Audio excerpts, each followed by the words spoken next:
NEET में असफल होने के बाद एक मेडिकल छात्र ने अपनी ज़िंदगी ख़त्म करने का फ़ैसला कर लिया।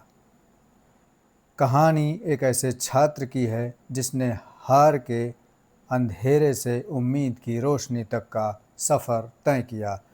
दोस्तों, किस्सा कहानी में आपका स्वागत है। मैं हुमान सिंह और आज मैं एक ऐसी प्रेरणादायक कहानी लेकर के आया हूं जो आप लोगों को कभी भी जीतने और हारने के बीच की सबसे बड़ी बात को समझाने की कोशिश करेगी।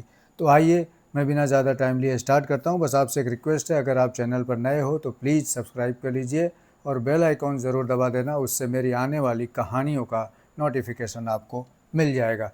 तो आइए मैं स्टार्ट करता हूं कहानी एक छात्र की जो नीट में असफल हो जाता है। उसके बाद फिर क्या होता है? आज अंधेरा है तो कल सवेरा ज़रूर आएगा। सुबह के ठीक 9:30 बज रहे थे। शहर के सबसे बड़े सरकारी मेडिकल कॉलेज से जुड़े सुपर स्पेशलिटी हॉस्पिटल में आज नए डॉक्टरों का इंडक्शन ट्रेनिंग था। देश के अलग अलग मेडिकल कॉलेजों से इंटर्नशिप पूरी कर चुके युवा डॉक्टर यहां 1 महीने की एडवांस क्लिनिकल ट्रेनिंग के लिए आए थे। हॉस्पिटल का विशाल ऑडिटोरियम सफ़ेद एप्रन पहने युवा डॉक्टरों से भरा हुआ था। कोई अपने नए दोस्तों से परिचय कर रहा था, कोई मोबाइल से तस्वीरें ले रहा था, तो कोई अपने भविष्य के सपनों के बारे में बातें कर रहा था।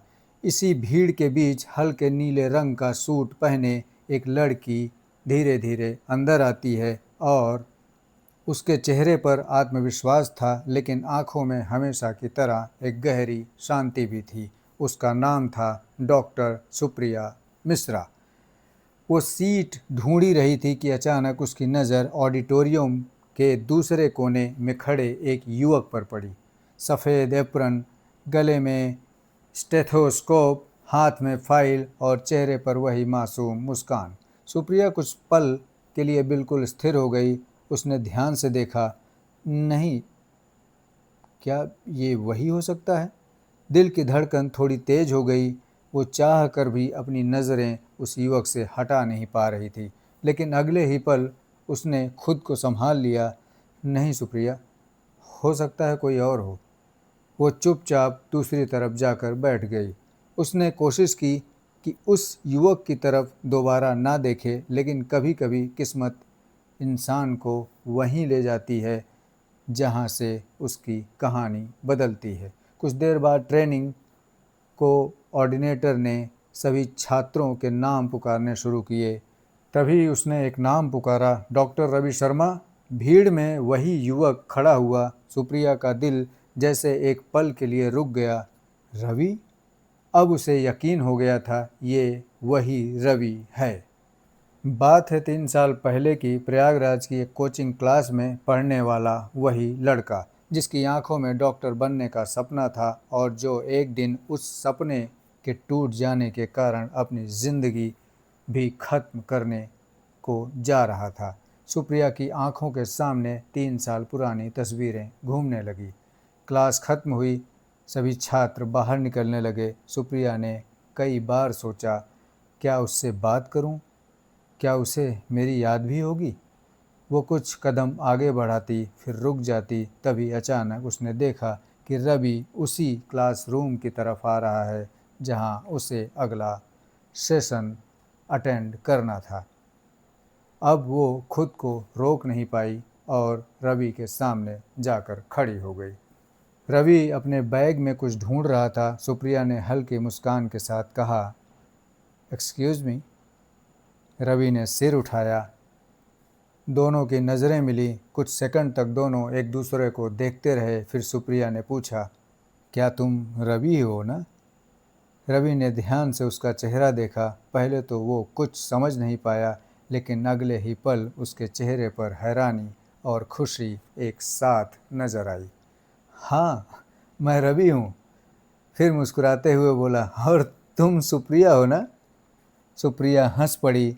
लगता है तुमने मुझे पहचान लिया। रवि भी मुस्कुराया। अरे, तुम्हें कैसे भूल सकता हूँ। दोनों कुछ क्षणों के लिए चुप रहे। 3 साल का फासला जैसे एक पल में खत्म हो गया था। रवि ने सबसे पहला सवाल पूछा, कैसी हो? घर पर सब कैसे हैं? मम्मी पापा सब ठीक हैं? सुप्रिया ने मुस्कुरा कर कहा, सब अच्छे हैं, तुम बताओ, तुम्हारे घर पर सब कैसे हैं? रवि ने धीरे से कहा, सब ठीक है। फिर अचानक उसकी आवाज़ भर्रा गई, लेकिन आज तुम्हें देखकर मुझे सबसे पहले एक बात याद आ गई। सुप्रिया ने हैरानी से पूछा, क्या? रवि कुछ पल तक चुप रहा, उसकी आंखें नम होने लगी। उसने धीमे स्वर में कहा, मैं आज तक तुम्हें धन्यवाद नहीं कह पाया था। सुप्रिया मुस्कुराई, धन्यवाद? किस बात का? रवि ने उसकी आंखों में देखते हुए कहा, 3 साल पहले अगर तुम उस दिन वहाँ नहीं होती तो शायद आज मैं यहाँ नहीं होता, शायद मैं आज ज़िंदा भी नहीं होता, और शायद क्या सच में आज मैं डॉक्टर भी नहीं होता। सुप्रिया का चेहरा गंभीर हो गया। उसने धीरे से कहा, तुम्हें अभी भी वो दिन याद है? रवि हल्का सा मुस्कुराया, कुछ दिन?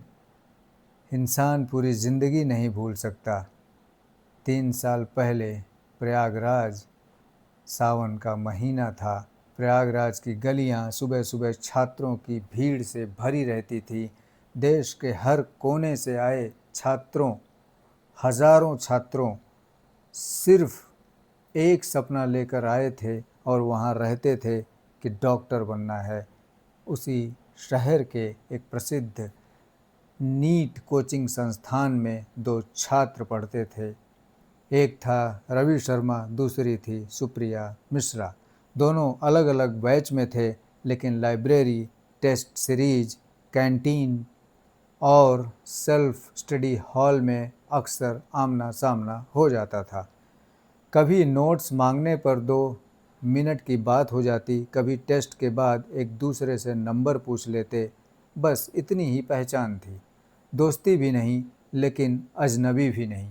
रवि हमेशा क्लास में सबसे आगे बैठता था। सुप्रिया को उसकी एक बात सबसे अच्छी लगती थी, वो कभी हार मानने की बात नहीं करता था। वो अक्सर अपने दोस्तों से कहता, एक दिन मैं डॉक्टर बनकर अपने गांव में अस्पताल खोलूँगा। उसकी आँखों में सपने थे और उन सपनों में उसके माता पिता की मुस्कान बसती थी। लेकिन ज़िंदगी हमेशा सपनों के हिसाब से नहीं चलती। कई बार एक परिणाम, एक रिज़ल्ट पूरी दुनिया बदल देता है। प्रयागराज, वो शहर जहाँ हर साल लाखों सपने आते थे, कुछ पूरे हो जाते थे, कुछ अधूरे रह जाते थे, और कुछ सपने ऐसे भी होते थे जो अधूरे रह जाने के डर से अपनी ज़िंदगी ही खत्म कर देना चाहते थे। रवि उन्हीं छात्रों में से एक था। वो उत्तर प्रदेश के एक छोटे से गांव से आया था। उसके पिता राम प्रसाद शर्मा गांव के इंटर कॉलेज में गणित के शिक्षक थे। माँ सावित्री देवी एक साधारण गृहिणी थी। घर की आर्थिक स्थिति बहुत अच्छी नहीं थी, लेकिन बेटे को डॉक्टर बनाने का सपना इतना बड़ा था कि पिता ने अपनी वर्षों की बचत निकाल दी। माँ ने अपने 2 सोने के कंगन बेच दिए थे ताकि रवि की कोचिंग, हॉस्टल और किताबों का खर्च पूरा हो सके। रवि जब प्रयागराज आया था तो स्टेशन पर विदा करते समय उसकी माँ ने उसके सिर पर हाथ रखकर सिर्फ एक बात कही थी, बेटा मेहनत करना, अगर इस बार ना भी हो तो कोई बात नहीं, लेकिन हिम्मत कभी मत हारना। उस समय रवि मुस्कुरा कर बोला था, माँ अगली बार मैं डॉक्टर बनकर ही लौटूंगा। परिणाम वाला दिन सुबह से ही पूरा कोचिंग सेंटर बेचैन था। हर छात्र के हाथ में मोबाइल था। कोई भगवान का नाम ले रहा था, कोई बार बार वेबसाइट रिफ़्रेश कर रहा था। दोपहर करीब 12 बजे रिजल्ट आया। कुछ ही सेकंड में पूरे हॉस्टल में शोर गूंज उठा, मेरा हो गया, मेरा रैंक आ गया, मेरी रैंक आ गई। कहीं खुशी के आंसू थे, वहीं फ़ोन पर बधाइयाँ। रवि भी कांपते हाथों से अपना रोल नंबर डाल रहा था। उसने स्क्रीन पर नज़र डाली।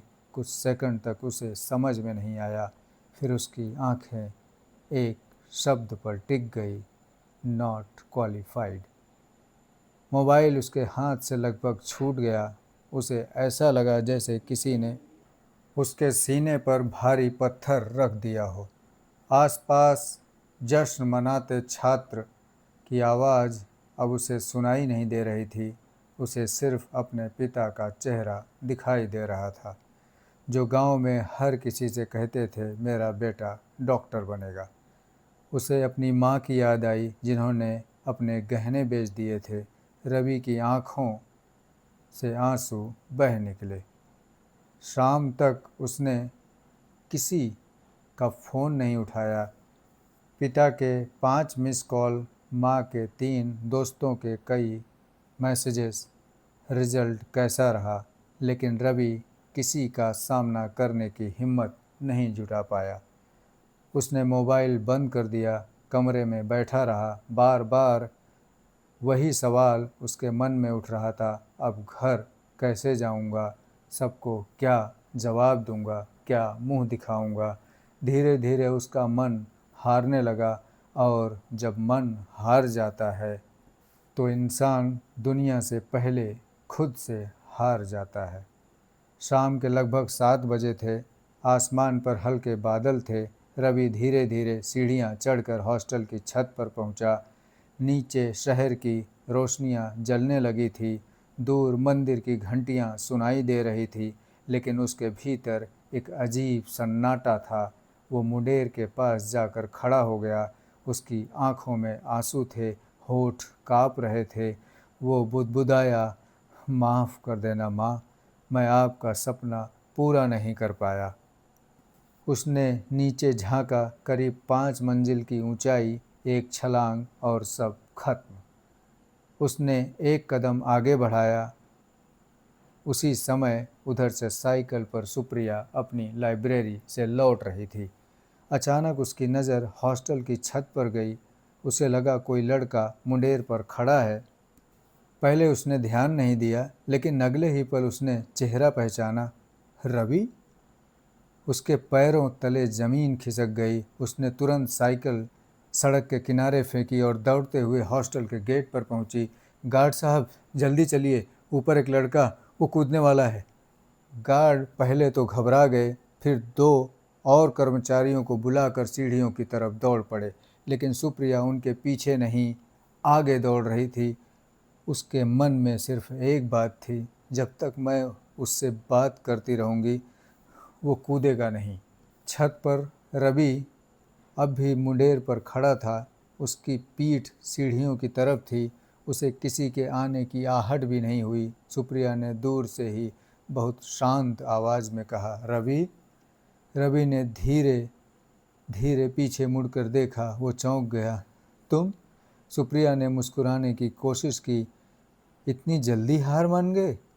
रवि ने आंखें झुका ली। सब खत्म हो गया सुप्रिया। नहीं, अभी कुछ भी खत्म नहीं हुआ है। रवि की आवाज़ टूट रही हुई थी।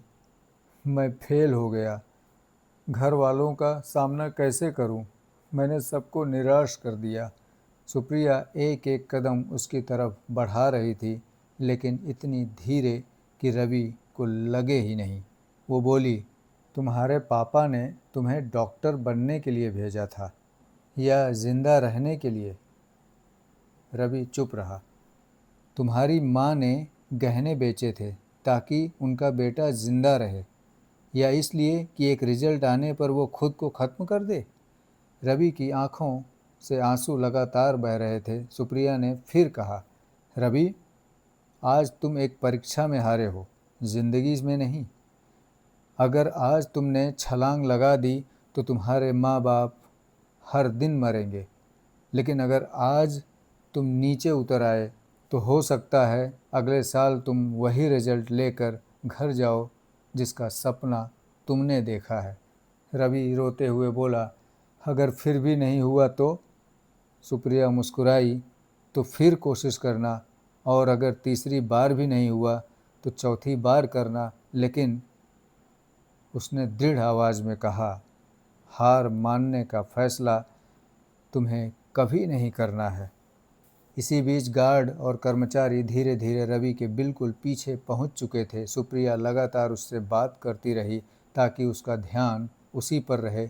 जैसे ही रवि ने एक पल के लिए सिर झुकाया, दो गार्डों ने दौड़कर उसे पीछे खींच लिया। रवि ज़ोर ज़ोर से रोने लगा। वो ज़मीन पर बैठ गया। सुप्रिया भी वहीं बैठ गई। उसने पहली बार रवि के कंधे पर हाथ रखा और कहा, रो लो, लेकिन वादा करो आज के बाद कभी अपनी ज़िंदगी से हार नहीं मानोगे। रवि ने रोते रोते सिर हिला दिया। उस दिन एक लड़की ने सिर्फ एक छात्र की जान नहीं बचाई, उसने एक डॉक्टर का भविष्य बचा लिया। उस रात के बाद रवि पूरी तरह बदल गया था। आत्महत्या करने का विचार उसके मन से तो चला गया था, लेकिन उसके भीतर एक अपराध बोध अब भी था। उसे लगता था कि उसने अपने माता पिता का भरोसा तोड़ दिया है।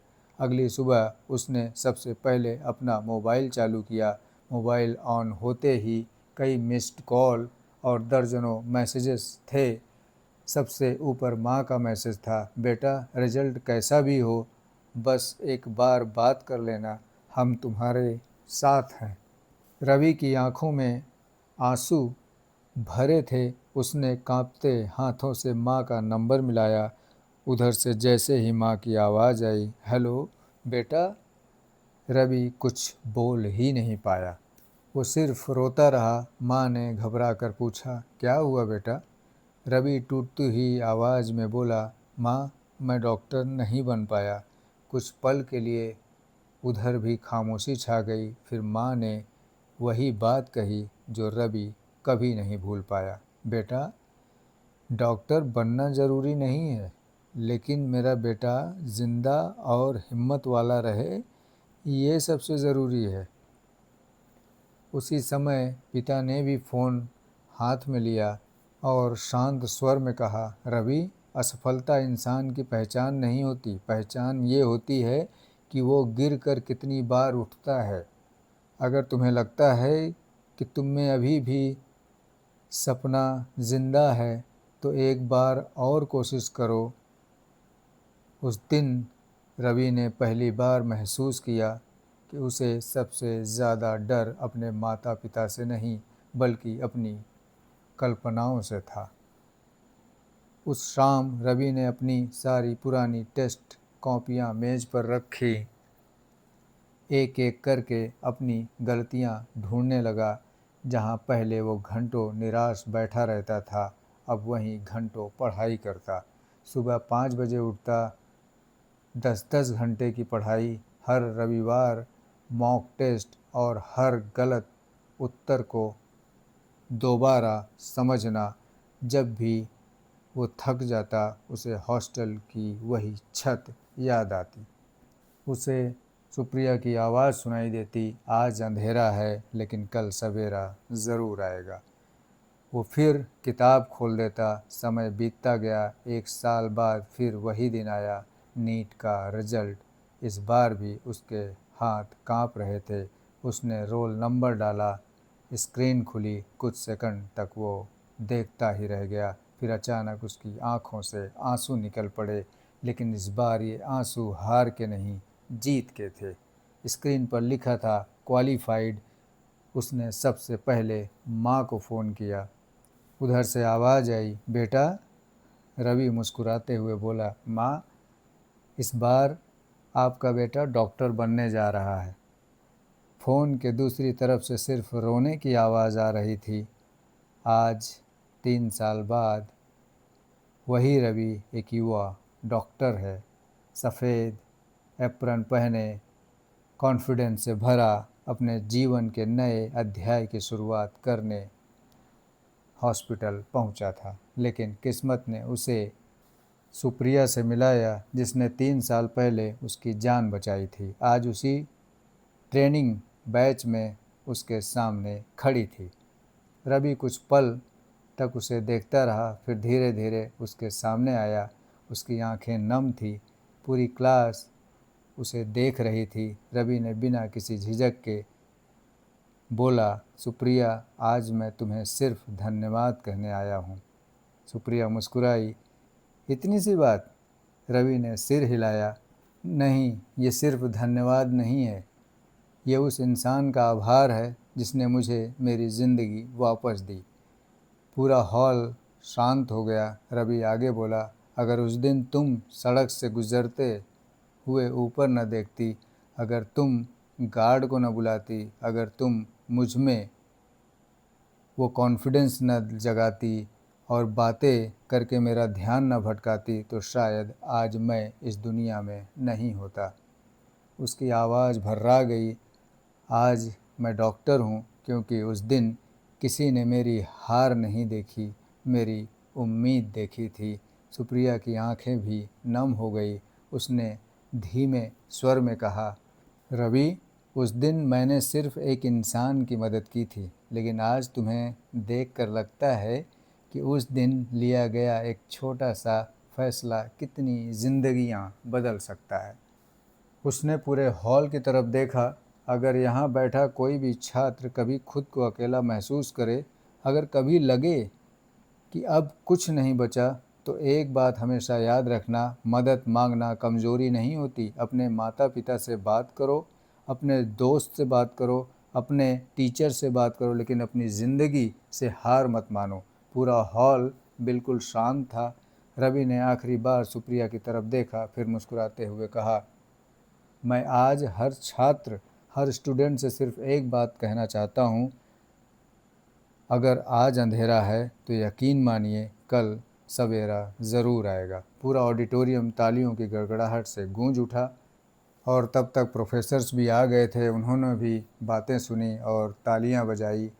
सुप्रिया की आंखों में खुशी के आंसू बह रहे थे। उसे एहसास था उस दिन उसने सिर्फ एक जान नहीं बचाई थी, उसने एक ऐसा डॉक्टर बचाया था जो आगे चल कर न जाने कितनी ज़िंदगियां बचाने वाला था।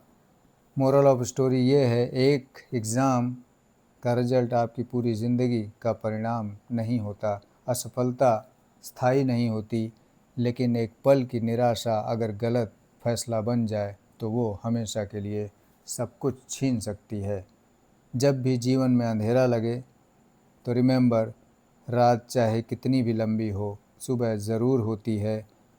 अगर आज अंधेरा है तो कल सवेरा ज़रूर आएगा। तो दोस्तों, ये कहानी आप लोगों को कैसी लगी और रवि के बारे में आप क्या सोचते हो, कमेंट में ज़रूर लिखकर बताइएगा। और वीडियो आप लोगों को अच्छी लगी तो प्लीज़ लाइक कर दीजिए और शेयर करिए अपने सराउंडिंग्स में।